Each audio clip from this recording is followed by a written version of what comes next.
대출 상담사 vs 은행. 대출 받을 때 어디부터 가야 할까? 혹시 이런 생각 해보신 적 있으신가요? 대출 받으려면 그냥 은행 가면 다 해주는 거 아닌가 싶으셨던 분들 계시죠? 대출 상담사를 쓰면 수수료 때문에 금리가 더 비싸지는 건 아닌지 걱정하셨던 분들도 계실 겁니다.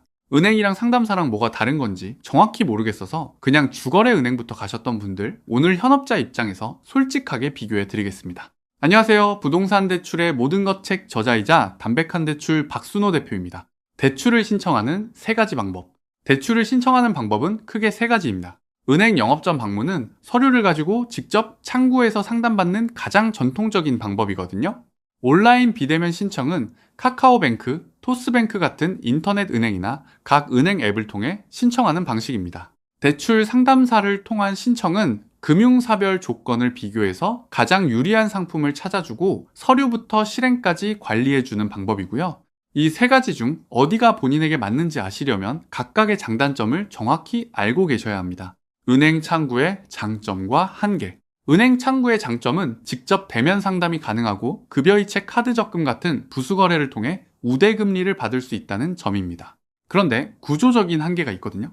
첫 번째로 은행 직원은 본인 은행 상품만 안내합니다. 신한은행 직원이 고객님, 사실 농협이 더 싸요라고 말해줄 리가 없잖아요. 다른 은행에 더 좋은 상품이 있어도 절대 알려주지 않거든요. 두 번째로 은행 직원은 대출만 하는 사람이 아닙니다. 예금, 적금, 카드, 보험, 민원까지 모든 업무를 처리하다 보니 복잡한 대출 규제의 예외 사항까지 모두 파악하고 있기가 어렵거든요. 세 번째로 은행 직원은 대출이 실행되든 안 되든 급여가 나옵니다. 그래서 여러분 상황에 맞는 최적의 상품을 적극적으로 찾아주기보다 안전한 범위 안에서 매뉴얼대로 상담을 할 수밖에 없는 구조거든요.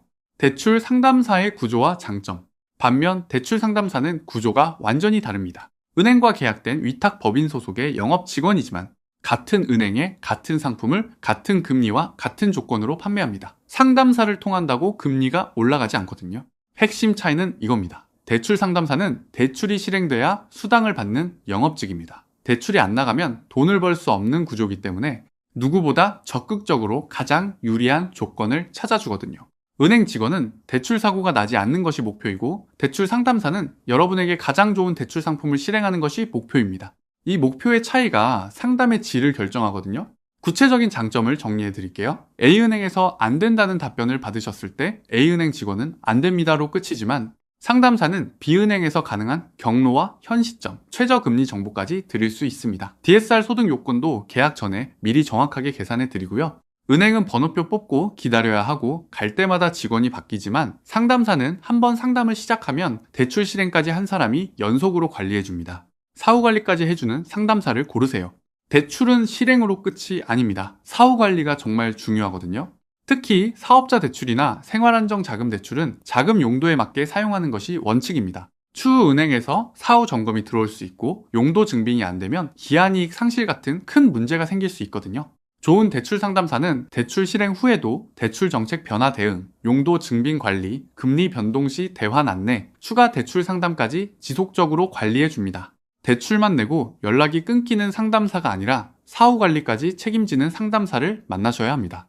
그래서 어디부터 가야 할까요? 제가 추천드리는 실전 순서는 이렇습니다. 먼저 대출 상담사에게 연락하세요. 매수할 아파트, 잔금일, 필요 대출액, 소득을 알려주시면 한도가 가장 잘 나오는 은행과 금리가 가장 낮은 은행을 비교해서 안내해 줍니다. 이 조건이 기준점이 됩니다. 다음으로 그 조건을 가지고 해당 은행 지점을 방문해서 확인하세요. 모르고 가는 것과 알고 가는 것은 완전히 다르거든요. 추가 우대금리나 더 유리한 조건이 있는지 한 번 더 체크하시면 됩니다.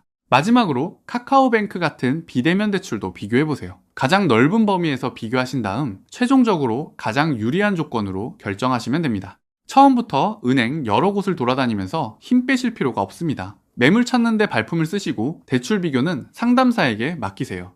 꼭 기억하셔야 할 주의사항. 마지막으로 세 가지만 짚겠습니다. 정상적인 대출 상담사는 고객에게 절대 돈을 받지 않습니다. 어떤 명목으로든 금전을 요구하면 그 즉시 연락을 끊으세요. 먼저 전화나 문자로 대출을 권유하는 연락은 의심하세요. 불법 마케팅이거나 보이스피싱일 확률이 높거든요. 명함에 있는 대출 모집인 등록번호를 여신금융협회 사이트에서 반드시 조회하세요. 소속 금융사, 위촉일, 위반 이력까지 모두 확인 가능합니다. 혼자 고민하지 마시고 담백한 대출로 편하게 문의주세요. 10분이면 내 상황에 딱 맞는 대출 플랜 잡아드리겠습니다. 유선 상담은 담백한 대출 연락처로 카카오톡 채널에서 담백한 대출로 검색하시면 빠르고 전문적인 상담 받으실 수 있습니다. 도움이 되셨다면 좋아요, 구독, 알림 설정 부탁드리고요. 궁금한 점은 댓글로 남겨주세요. 감사합니다. 담백한 대출 박순호 대표였습니다.